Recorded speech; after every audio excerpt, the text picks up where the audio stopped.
An AI coding claim just got publicly disputed by the company it allegedly copied from.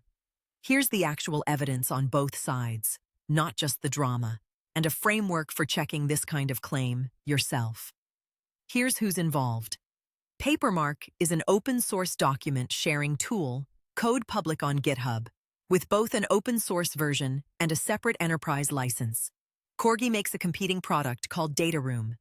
Papermark's co-founder publicly accused Corgi of reproducing Papermark's open-source and enterprise licensed code, rather than genuinely vibe coding their product the way Corgi had claimed publicly.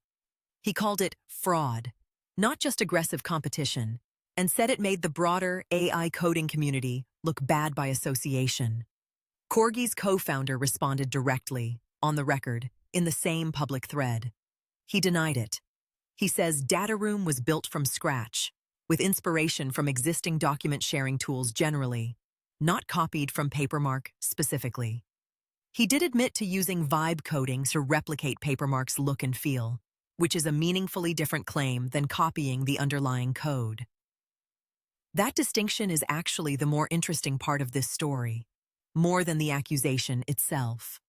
Replicating someone's look and feel with AI assistance sits in a legal gray area that's existed for years, well before AI coding tools, going back to arguments over UI cloning generally.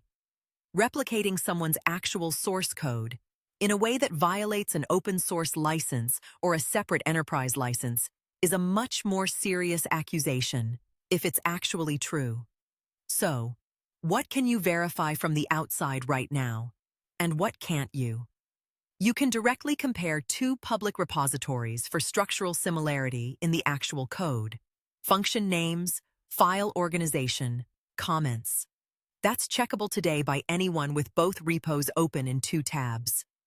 What you can't easily verify from the outside is intent, the real internal development timeline, or whether using something as inspiration quietly crossed into reproducing it.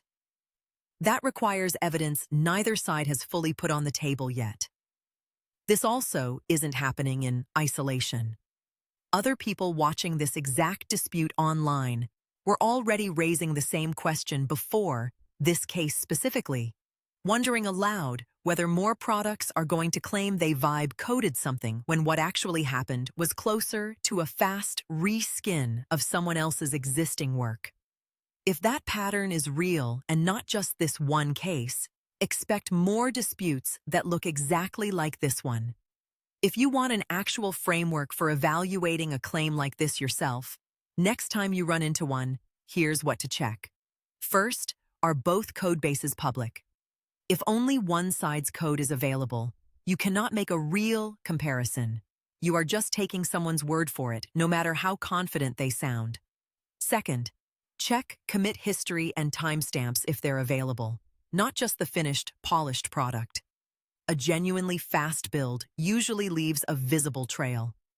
Third, treat strong claims from either side the same way, regardless of who posted first or who has more followers backing them. An accusation is not proof. A denial is not proof either.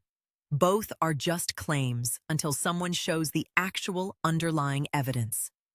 This particular story is still unresolved as of right now.